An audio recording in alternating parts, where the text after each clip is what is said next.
Bonsoir et merci de recevoir le 19h45 de la télévision Labari que j'ai l'immense plaisir de vous présenter.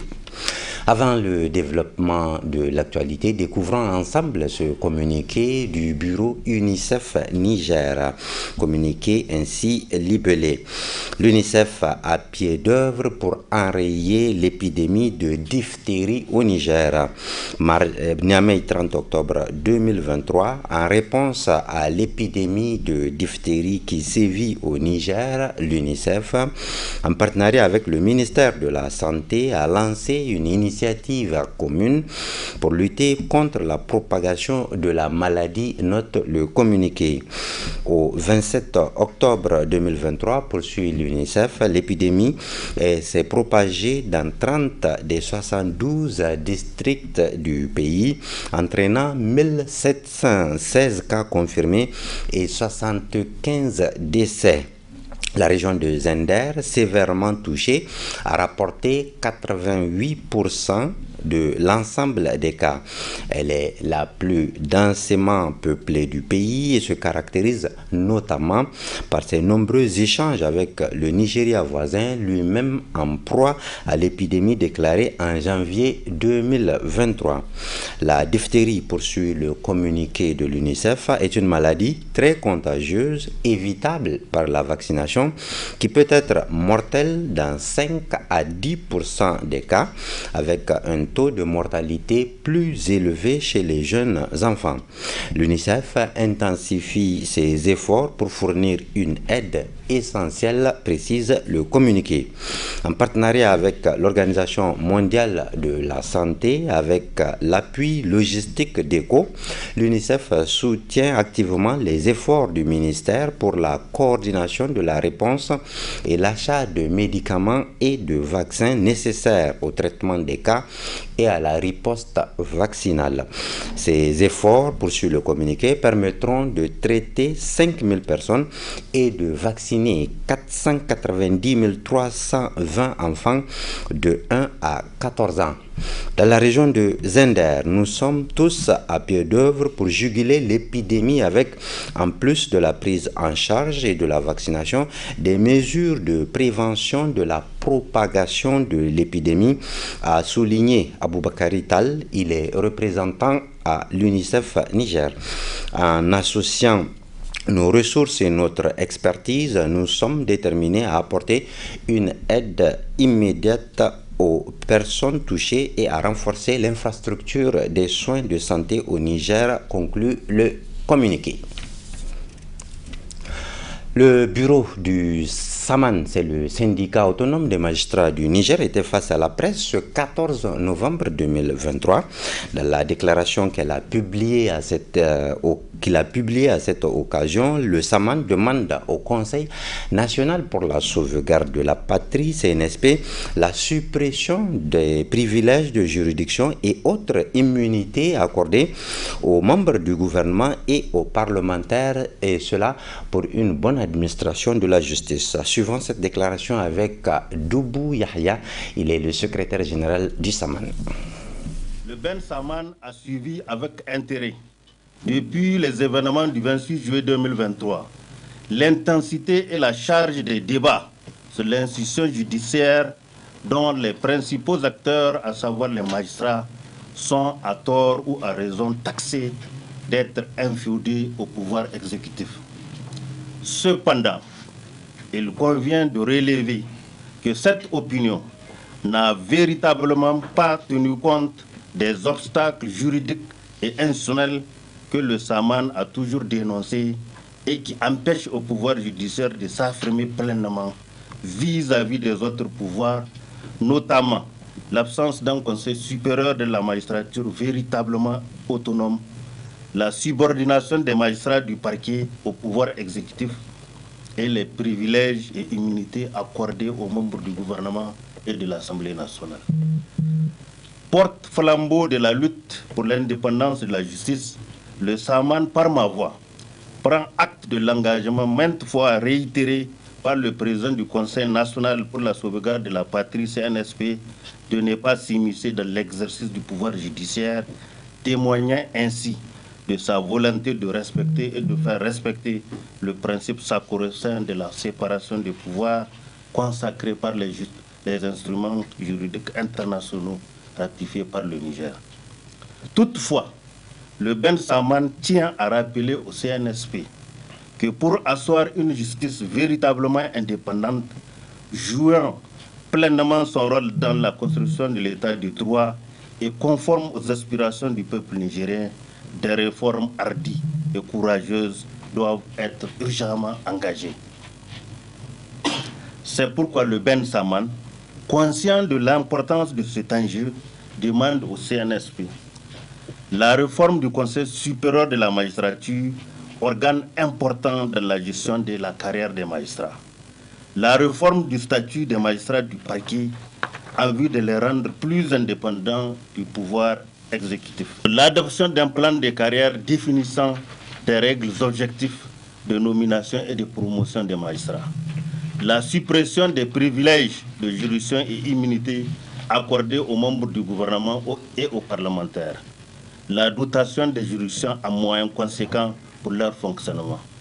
Par ailleurs, le Ben Salman alerte le CNSP et le gouvernement de transition des risques de sape auxquels les exposent des officines occultes responsables notamment des incohérences et irrégularités relevées lors des affectations et nominations des magistrats du 10 octobre 2023.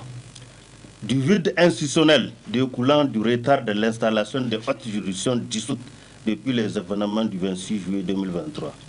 En outre, le Ben Salman demande instamment au CNSP la révision de l'ordonnance 2023-09 du 13 septembre 2023 portant création de la COLDEF, dont certaines dispositions empiètent sur les attributions du pouvoir judiciaire. Enfin, le Ben Salman encourage ses militants à œuvrer davantage pour le rayonnement de la justice nigérienne et rassure l'opinion nationale de sa détermination sans faille à rester dans son étrier de lutte pour l'indépendance du pouvoir judiciaire. Guillaume Soro, l'opposant ivoirien en exil, ancien président de l'Assemblée nationale et ancien premier ministre de Côte d'Ivoire, séjourne dans notre pays. Hier, il a été reçu par le président du Conseil national pour la sauvegarde de la patrie, chef de l'État, le général de brigade Abdourahmane Tchani, suivant Guillaume Soro à sa sortie d'audience. Les premiers mots sont des mots de gratitude, de reconnaissance. D'abord au peuple du Niger, peuple que je connais fort bien. Hein. Vous savez, à plusieurs reprises, j'ai séjourné ici à Niamey. Donc, je considère le Niger comme une seconde patrie. Donc, ce sont des mots d'abord de gratitude à l'endroit de ce peuple valeureux, vaillant. Ensuite, à travers et au-delà de ce peuple, aux dirigeants, n'est-ce pas, de la transition, au président de la transition qui m'a reçu avec beaucoup d'amitié, avec beaucoup de considération et de respect. Comme quoi on n'est jamais prophète chez soi. Et donc cette attention particulière manifestée par le président me réjouit au plus haut point. J'en ai même de l'émotion à en parler. Vous savez, je suis en exil depuis 5 longues années. Il a fallu que ce soit un gouvernement militaire au Niger qui me permette de fouler ma terre chérie ancestrale d'Afrique. Au moment où les gouvernements prétendument démocratiquement élus, aucun n'a osé me recevoir. Donc c'est pourquoi je suis ému en prenant la parole aujourd'hui et je n'ai pas d'autre chose que de dire merci au Niger, de me réhabiliter, de me permettre d'avoir ces effluves de palutivier de votre pays. À l'agenda présidentiel toujours, retenons cette audience accordée par le président du CNSP, chef de l'État, le général de brigade Abdourahmane Tchani, aux chefs religieux et aux chefs traditionnels et leaders religieux de notre pays. Suivons les tenants et aboutissants de cette audience avec l'archevêque de Niamey, Monseigneur Laurent Laompo, à sa sortie d'audience.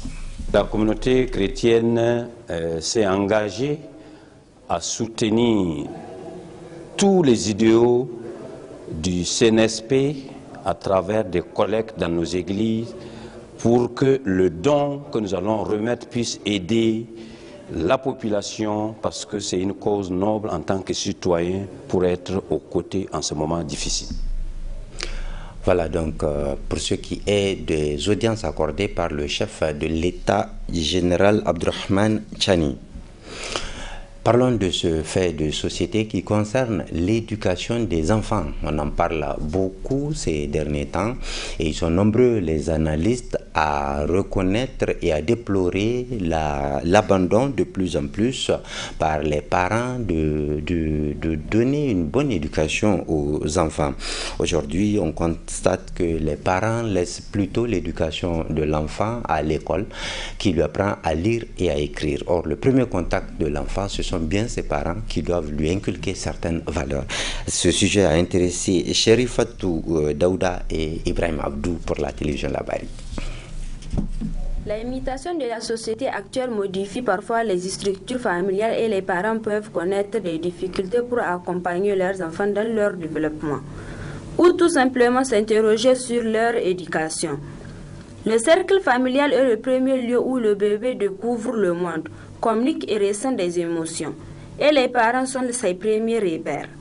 Or, de nos jours, on voit des parents désengagés dans l'éducation de leurs enfants. Rares sont les parents qui aujourd'hui se déplacent par exemple pour se rendre à l'école afin de se renseigner sur l'évolution des études de leurs enfants ou encore ses fréquentations à l'école. Toute chose qui n'est sans conséquence sur l'éducation de ses enfants. On est beaucoup plus observé dans la quête effrénée du bien matériel, de la subsistance pour ces mêmes enfants. Alors qu'on oublie que l'enfant ne se construit pas uniquement à travers le développement physique, à travers le bien matériel, à travers les subsistances qu'on va lui donner. Au-delà de ça, il y a un autre aspect qui est fondamental dans la construction de l'être humain, celui de son éducation, des valeurs qu'il va faire sienne, afin que demain, il soit profitable à la société, qu'il soit quelqu'un de plus profitable pour la communauté, pour la société d'une manière générale. Nous prétendons être des modèles. Eh bien, c'est parce que dans le temps, il y avait eu une mère, il y avait eu un père, il y avait eu des aînés qui se sont préoccupés, qui se sont intéressés, qui nous ont suivis dans notre éducation pour que nous soyons ce que nous sommes aujourd'hui. Or, ce suivi, au-delà de ce que nous aurons à transmettre comme valeur dans le foyer, il faudrait que nous soyons à mesure de suivre nos enfants, voir leur fréquentation, avec qui ils sont à l'école, avec quels camarades ils sont dans la rue, avec quels camarades ils sont dans le quartier. Tout ça là, c'est des éléments qui peuvent nous permettre de mieux barricader nos enfants afin qu'ils puissent réussir demain.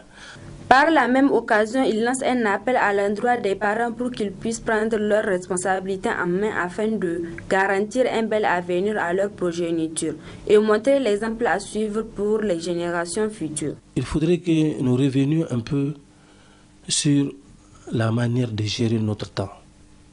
Parce que l'éducation doit être au cœur du dispositif de chaque père et de chaque mère.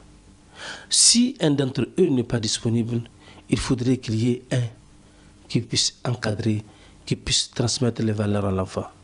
Mais lorsque tous les parents ne sont plus disponibles, il va de soi que nous puissions récolter les conséquences que nous sommes en train de voir. Lorsque on pensera que l'avenir de notre enfant ne se résume pas uniquement à avoir de diplôme, mais l'avenir de cet enfant se résume à la qualité qu'il aura en termes de valeur, en termes de morale, eh bien, je pense bien qu'en ce moment-là, nous aurons reçu et nous allons nous y atteler pour que cela soit. Ainsi, comme l'a souligné le sociologue Alou Aye, la réussite d'un enfant ne dépend pas seulement des diplômes qu'il aura. Le bon comportement et les valeurs familiales comptent aussi pour le développement d'un enfant. C'est la fin de ce journal. Merci de rester avec la suite du programme de la télévision Labari.